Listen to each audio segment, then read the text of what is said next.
नमस्कार, आपके साथ मैं हूं करुणा शंकर शर्मा और यह है बिहार विधानसभा चुनाव पर हमारा खास राज्याभिषेक। और बड़ी खबर आपको बता दें, TV9 भारतवर्ष पर चिराग पासवान का नीतीश कुमार पर बड़ा हमला।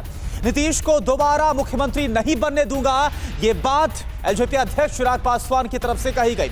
नीतीश में हिम्मत है तो अकेले मैदान में आए। चिराग पासवान की तरफ से दो टूक चुनौती दी गई है नीतीश कुमार को। बीजेपी के पास मोदी, फिर जेडीयू से गठबंधन, आखिर क्यों? नीतीश ने बिहार का विकास नहीं किया, यह आरोप नीतीश कुमार पर लगाया है। कैसे उनको सत्ता से हटाएंगे? आप अकेले हैं, गठबंधन क्या होगा? भारतीय जनता पार्टी जिस तरीके से पहले सिर्फ जेडीयू कहती थी, अब भारतीय जनता पार्टी के लोग भी कह रहे हैं। मैंने सुना आपने कहा कि पिताजी को जहां भी होंगे अच्छा नहीं लगा होगा, एक जो शब्द वोट कटवा कहा जा रहा है। तो इन चीज़ों में से कैसे उबर के और नीतीश कुमार को पदच्युत करेंगे? 37 साल की उम्र में कम से कम मुझ में इतनी हिम्मत तो है कि मैं अकेला मैदान में हूँ, अकेला रणभूमि में हूँ। इतनी हिम्मत तो है मुझ में। मौजूदा मुख्यमंत्री बोलते हैं कि 15 साल उन्होंने इतने विकास के कार्य किए, इतनी चीज़ें उन्होंने की। अगर इतना ही उन्होंने किया तो क्यों हिम्मत नहीं है उनकी अकेले रणभूमि में आए? अकेले आए, देखा जाएगा किसमें कितनी ताकत है, किसने कितना काम किया, किसके पास कितनी विकास की सोच है। मैं तो भारतीय जनता पार्टी के नेताओं से भी मैं कहता हूँ कि भैया आपके पास तो प्रधानमंत्री जैसा इतना बड़ा नाम है, फिर क्यों गठबंधन? मैंने तो नहीं किया किसी के साथ गठबंधन, मैं तो अकेला निकला हूँ। कि पिछले 15 साल मौजूदा मुख्यमंत्री के रहते हुए बिहार में ना के बराबर कोई विकास का कार्य हुआ है। और इसीलिए मेरा संकल्प है इस बार कि मौजूदा मुख्यमंत्री पुनः दोबारा कभी हमारे प्रदेश के मुख्यमंत्री नहीं बने, इसके लिए लोजपा पूरी तरीके से संकल्पित है। और एक और बड़ी खबर चिराग पासवान से जुड़ी हुई। एलजेपी अध्यक्ष चिराग पासवान के दिल में बसते हैं प्रधानमंत्री नरेंद्र मोदी। चिराग पासवान की तरफ से बयान दिया गया। चिराग पासवान ने प्रधानमंत्री मोदी की तारीफ की, कहा मेरे दिल में मेरे प्रधानमंत्री बसते हैं। प्रधानमंत्री ने सबसे मुश्किल दिनों में मेरा साथ दिया। बीजेपी के लिए या फिर नरेंद्र मोदी के लिए ये एक तरफा प्यार आखिर क्यों है? देखिए, मैं क्या करूं, जिस प्रधानमंत्री ने मेरी सबसे मुश्किल समय में मेरा साथ दिया। जब अस्पताल में मैं पापा के साथ था, जब वो आईसीयू में थे, कोई नहीं था, मुख्यमंत्री को तो जानकारी तक नहीं थी कि पापा की तबीयत खराब है। उस वक्त दिन रात मुझे प्रधानमंत्री फ़ोन करते थे। दिन में 2-2 बार मुझे प्रधानमंत्री का फ़ोन आता था और ना सिर्फ वो पापा का हालचाल पूछते थे बल्कि जानकारी देते थे कि डॉक्टर्स क्या बोल रहे हैं। तो जिस प्रधानमंत्री ने पापा के इस घड़ी में मेरा इतना साथ दिया, उनकी अंतिम यात्रा में उनको इतना सम्मान दिया, जयप्रकाश जी के बाद पापा ही दूसरे ऐसे व्यक्ति थे जिनको इतना बड़ा मिलिट्री ऑनर मिला। तो क्या आज मैंने राह अलग कर ली तो क्या मैं उनके खिलाफ बोलने लग जाऊं, मैं उनके अगेंस्ट हो जाऊं? मैं नहीं हो सकता। मेरी दुख की घड़ी में एक लौता कोई व्यक्ति मेरे साथ खड़ा था, वो मेरे प्रधानमंत्री थे। और मैं बार बार कह रहा हूँ, व्यक्तिगत संबंध को राजनीतिक संबंधों से जोड़कर नहीं देखा जाना चाहिए। मेरा वो व्यक्तिगत संबंध है। मैंने कहा मेरे दिल में मेरे प्रधानमंत्री बसते हैं, वो मेरा उनके साथ व्यक्तिगत संबंध है। चिराग पासवान की तरफ से एक और बड़ा बयान। गठबंधन से अलग होने पर चिराग पासवान का यह बयान है, गठबंधन से अलग होना मेरा फैसला था। यह बात चिराग पासवान की तरफ से कही गई है। बिहार फर्स्ट, बिहारी फर्स्ट पर मेरा मतभेद था। भ्रष्टाचार का पुलिंदा है 7 निश्चय योजना, वो योजना जिसके जरिए गांव के विकास से लेकर सड़क निर्माण, बिजली व्यवस्था, तमाम चीजें इस योजना में शामिल है। और इसे झूठ का पुलिंदा बताया।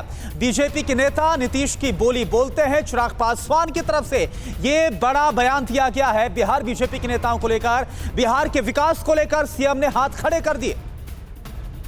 और आप लगातार कह रहे हैं कि कभी सीटों पे कोई चर्चा नहीं हुई। आज आप बिहार के बेहतर विकल्प को देख रहे हैं एक, और क्या बात सिर्फ सीट की थी? नहीं, देखिए, जो बातें आदरणीय गृह मंत्री अमित शाह जी ने कही बिल्कुल ठीक कही। गठबंधन से मैं अलग हुआ और सीटों से ज़्यादा मेरी लड़ाई वहाँ पर Bihar first, Bihari first vision document को लेकर थी। मैंने कई बार मेरी जो मुलाकातें हुई, मेरी जो बातें हुई, मैंने आदरणीय गृह मंत्री जी से मैंने सिर्फ और सिर्फ प्राथमिकता पर मैंने बिहार फर्स्ट, बिहारी फर्स्ट, क्योंकि मेरा विश्वास नहीं है 7 निश्चय पर। और आप किसी से भी पूछ लीजिए, 7 निश्चय में जितना भ्रष्टाचार हुआ है, शायद ही बिहार की सरकार में कोई और सरकार में इतना बड़ा भ्रष्टाचार हुआ।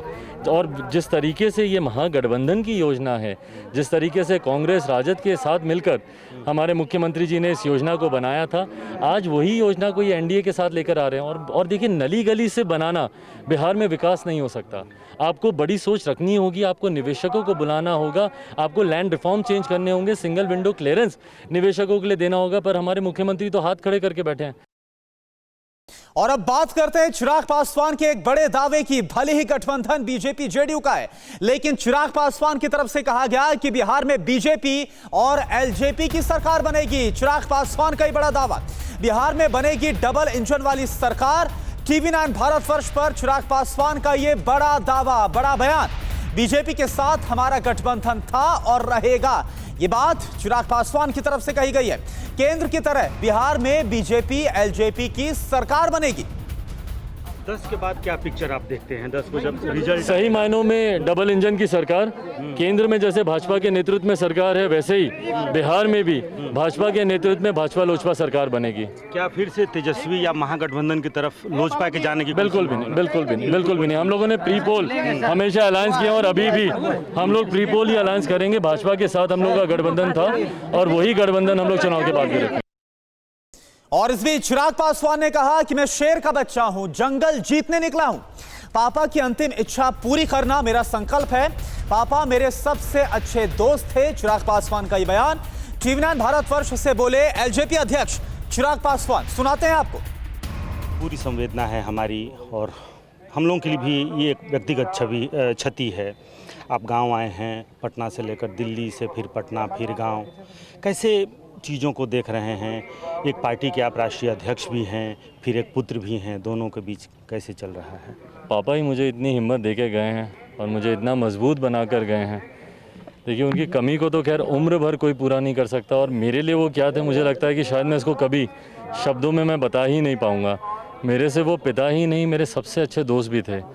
आज वो नहीं है तो उनकी कमी बहुत ज़्यादा महसूस हो रही है, पर उन्हीं की अंतिम इच्छा को अब पूरा करना मेरा संकल्प है। उन्होंने हमेशा मुझे इस बात का कॉन्फिडेंस दिया। हमेशा वो कहते थे कि शेर का बच्चा होगा तो जंगल चीर के निकलेगा, गीदड़ होगा तो मारा जाएगा। शेर का बच्चा हूँ, जंगल चीरने निकला हूँ, पापा की अंतिम इच्छा को पूरा करने निकला हूँ।